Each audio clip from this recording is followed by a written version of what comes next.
Good morning and welcome to new blog. সবাই কেমন আছো? আশা করছি সবাই ভালো আছো, আর আমিও ভালো আছি। আজকে রবিবার, তো আয়ুষকে একটু পড়াচ্ছিলাম। দেখো, ওকে ছুটি দিয়ে দিলাম, আর আমি এখানে রান্নার সমস্ত জোগাড় করেই রেখেছি। এইবারে কিনা আমি রান্নাটা বসাবো। আজকে তৈরি করব একটু 2-in-1 পোলাও, আর তার সাথে হচ্ছে চিলি চিকেন। যেহেতু ছেলে আর আমি খাবো, তো অল্প অল্পই রান্না করছি এখন, বুঝতেই পারছো। তো ওইদিকে দেখো ভাতটা বসিয়ে দিয়েছি, আর এইদিকে চিলি চিকেনটা করার জন্য আমি তেল গরম করতে দিয়েছি। এই যে চিকেনটা ম্যারিনেট করেছি, এরপর চিকেনটা ভাজবো। তো চিলি চিকেনের রেসিপি তো আগে আমি শেয়ার করেইছি, তাছাড়া চিলি চিকেনের রেসিপিটা এখন খুব কমন হয়ে গেছে, সেই কারণে আজকাল ডিটেলসে অতটাও আমি শেয়ার করছি না। তো কর্নফ্লাওয়ার, একটু ডিম, তারপর একটু আদা রসুনের পেস্ট, অল্প সামান্য একটু হলুদ, নুন, একটু লঙ্কার গুঁড়ো, এই সমস্ত দিয়ে আর কি ম্যারিনেট করে এই যে আমি সমস্তটা দেখো ভেজে নিচ্ছি। তো একটা ভাগ হয়ে গেছে, আর একটা ভাগ এখন ভেজে নিচ্ছি। তো এরপর তোমাদের রান্না হয়ে যাওয়ার পরে আমি দেখাচ্ছি 2-in-1 পোলাওটা। এর আগে বেশ কয়েকবার বিয়ে বাড়িতে এবং অন্য একটা অনুষ্ঠানেও খেয়েছিলাম। তো মোটামুটি বাসন্তী পোলাওয়ের মতনই খেতে, শুধু একটু কালারটা ডিফারেন্স হয়, তাছাড়া সেরকম কিছু ডিফারেন্স নেই।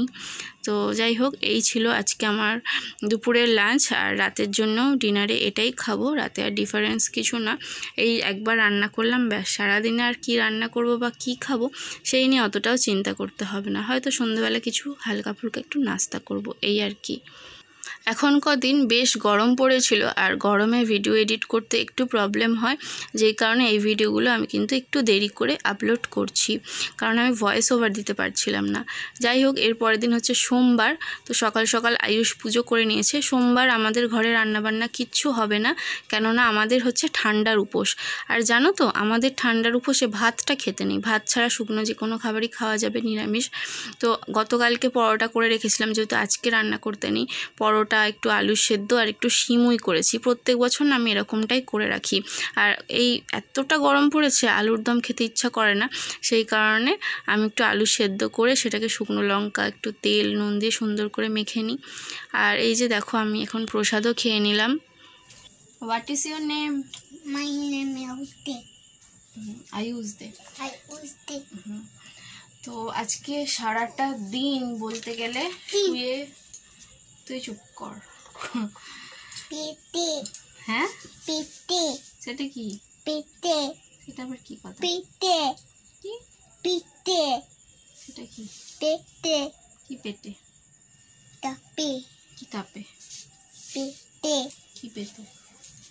তুই যে কি বলছিস আমি কিছুই বুঝতে পারছি না। Pite. আজকে সারাটা দিন শুয়ে, তুই ওদিকে যা, আমি নাহলে কথাই বলতে পারবো না। সারাটা দিন শুয়ে বসেই কাটিয়েছি। সকালে তোমরা দেখলে ব্রেকফাস্ট করলাম। ব্রেকফাস্ট করার আগে ঘরের বাসি কাজ করে, জামা কাপড় ধুয়ে টুয়ে, স্নান টান করে, দুজনে মিলে স্নান টান করে, ছেলে আর আমি দুজনে মিলে পুজো করলাম। পুজো করে ব্রেকফাস্ট করলাম। ব্রেকফাস্ট করে ওকে একটুখানি পড়তে বসিয়েছিলাম, আর ওকে লিখতে দিয়ে আমি একটুখানি গল্প শুনছিলাম। সন্তু কোথায়, কাকাবাবু কোথায় বলে একটা গল্প আছে, তো সেই গল্পটা পড়ছিলাম, বলা ভুল, অডিও স্টোরিটা শুনছিলাম। যেহেতু আমার কাছে গল্পের বই নেই, কিন্তু আমার ইচ্ছা হলো যে এই গল্পগুলো একটুখানি শুনবো, তো অডিও স্টোরি আছে, ওগুলো শুনবো। আর সন্তু কাকাবাবুর কিছু মুভিও আছে, আই থিঙ্ক একটা দুটো মুভি আছে, আরও বেশি আর মুভি আছে কি আমি জানি না, কিন্তু মুভি দেখার থেকে না গল্পের বই পড়ার মজাটা আলাদা। যেহেতু গল্পের বই নেই, অডিও স্টোরিগুলো শুনছিলাম, ভালো লাগছিলো। তো কয়েকটা পার্ট পড়া হয়েছে, 4টে বোধহয় পড়া হয়েছে, এখনো 2টো পার্ট বাকি রয়েছে। তো ওইগুলোই শুনছিলাম। আর তারপরে আয়ুষকে একটু পড়াতে পড়াতে আমার এত চোখ লেগে আসছিল, তো ওকে বললাম বই খাতাগুলো গুছিয়ে নে। তো ওকে বই খাতাগুলো গুছিয়ে দিয়ে আর একটু শুয়ে পড়েছিলাম। শুয়ে গল্প শুনতে শুনতে পুরো ঘুমিয়ে পড়েছি। আর ও আমার পাশে শুয়েছিল, শুয়ে থাকতে থাকতে ও দেখি কখন ঘুমিয়ে পড়েছে। যখন ঘুম থেকে উঠি দেখি 2:30 বেজে গেছে। আর এত গরম, ওই 2:30টার সময় কি কষ্ট হচ্ছে। বাথরুমে গিয়ে আগে 2 মগ গায়ে জল ঢেলে দিয়েছি, যে গাটা একটু ঠান্ডা হলো, ভালো করে একটু জল টল খেলাম। খাবারও খেতে ইচ্ছা করছিল না। ছেলে উঠলো, ছেলেকেও একটু ভালো করে ফ্রেশ করিয়ে দিলাম, দিয়ে তারপরে মুড়ি টুড়ি মাখলাম, আলু সেদ্ধ ঝুড়ি ভাজা দিয়ে মুড়ি মাখলাম, 2টো পরোটা বার করলাম, ছেলে একটা আমি একটা খেলাম, সিমুই এইসব আর কি খেলাম। একটু শশা ছিল, শশা কাটলাম, খেয়ে ওকে পাঠিয়ে দিলাম স্কুলে, পড়তে। স্কুল ছুটি, গরমের ছুটি পড়ে গেছে, তবে কালকে মঙ্গলবার আর বুধবার হচ্ছে অনলাইন ক্লাসটা হবে। তো যাই হোক, ওকে পড়তে পাঠিয়ে দিলাম। ওকে পড়তে পাঠানোর আগে আমি একবার স্নান করলাম না, হ্যাঁ ওকে পড়তে পাঠানোর আগে আমি শ্যাম্পু করলাম আবার, মানে সকালে একবার স্নান করেছি, আবার স্নান করেছি, ভালো করে শ্যাম্পু করে মাথাটা ঠান্ডা হলো, করে ওকে পড়তে পাঠালাম। তারপরে ও পড়তে চলে গেল, আমি শুয়ে শুয়ে একটু ফোন ঘাঁটছিলাম। আর গল্পটা বাকিটা শুনতে বাকি আছে, আজকে রাত্রে শুনবো। রাত্রে ডিনার করে শোবো, যখন গল্প শুনতে শুনতে ঘুমিয়ে পড়বো। তো তারপর ওকে পড়তে থেকে আনতে গেলাম 7টার সময়। আসার সময় একটু দুটো আইসক্রিম কিনে ছেলে আর আমি আইসক্রিম খেলাম, ঠাকুরের ফল ছিল খেলাম। তারপরে ছেলেকে একটু দই চিড়ে মাখিয়ে দিলাম, উনি আবার দই চিড়ে খেলেন না, একটুখানি 2 চামচ খেয়ে দেখি ফ্রিজে ঢুকিয়ে দিল, মনে হয় পরে খাবে, এখন আর খেতে ইচ্ছা করছে না, মানে খায়নি। রাত্রে ডিনারের জন্য রয়েছে দই চিড়ে, আলু সেদ্ধ, মুড়ি, ঝুড়ি ভাজা, এইসবই মেনুতে রয়েছে। এবার ছেলে কি খায় দেখি। আমি দই খাবো কি ঠিক নেই, আমি মুড়ি আলু সেদ্ধটা খাবো ঝুড়ি ভাজা দিয়ে। দই যদি ইচ্ছা করে 2 চামচ খেতে পারি। এখন সময় হচ্ছে 8:30টার বেশি হয়ে গেছে, না 8:30 বাজেনি এখনো। তো এখন 8:30 বাজেনি, তো 10টা পর্যন্ত ওকে একটু এবার চুপ কর না,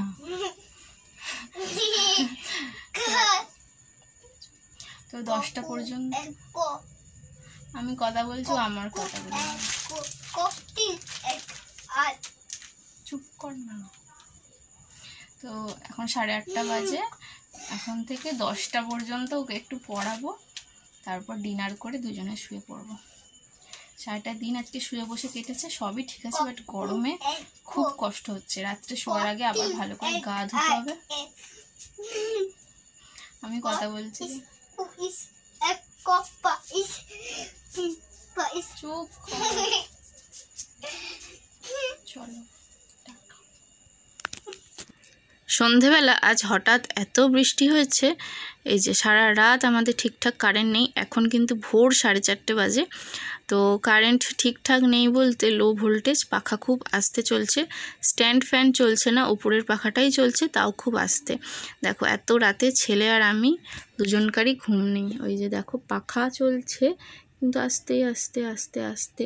আর গরমটা কেমন পড়েছে বলো, এই গরমে কি ঘুমানো যায় এরকম হাওয়াতে? তো সারা রাত বেশ অনেকটাই কষ্ট পেয়েছি। তো যাই হোক, ভোরের দিকটা করে আমি ঘুমিয়ে পড়েছিলাম।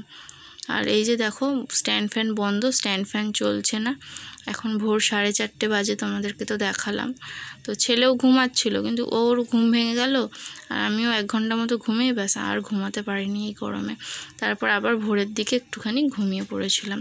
তো এই যে সারা রাত ঘুম হলো না, পরের দিনকে কারেন্ট আসতে তারপরে গিয়ে সারাটা দিনই সেই ঝিমোচ্ছিলাম, যেহেতু সারা রাত ঘুম হয়নি। সারাটা দিনই ওই যখন একটু সুযোগ পাচ্ছি একটু করে ঘুমিয়ে নিচ্ছি, একটু করে ঝিমাচ্ছিলাম, এই করে পরের দিনটাও কেটে গেল। এই রকমই হচ্ছে, কোনো দিন খুব ভালো কাটছে, কোনো দিন মোটামুটি কাটছে, কোনো দিন আবার খুবই খারাপ কাটছে, আর কোনো দিন শুয়ে বসে ঘুমিয়ে ঘুমিয়ে কেটে যাচ্ছে। যাই হোক, তার পরের দিনকে দেখাচ্ছি, মাঝখানে একটা দিন গ্যাপ দিয়ে। তো আমরা যাচ্ছি আজকে একটু ঘুরতে, যাব ট্রেনে করে ঘুরতে। এখন রয়েছি ডোমজুর স্টেশনে, মনীষা, আমি, আমার ছেলে, সাথে কাকিমা রয়েছে, কাকিমার একটা বন্ধু রয়েছে। তো এই যে আমরা সবাই মিলে যাচ্ছি হচ্ছে রামরাজাতলা বলে একটা জায়গা আছে, সেখানে একটা রাম মন্দির আছে। তো মনীষা চেনে, মনীষা যেহেতু ওইদিকে কলেজে যেত, তো মনীষাই ওই জন্য বললো যে চল, ওই জায়গাটা বেশ ভালো, ওখানে বেশ রাম মন্দিরে পুজো টুজো হয়, মেলা বসেছে ওখানে, তো একটুখানি ঘুরে আসবো।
এই যে তোমাদেরকে দেখাচ্ছি মন্দিরের ভেতরে এখানে মেলা বসেছে আর এই মন্দিরের বাইরেও মেলা বসেছে।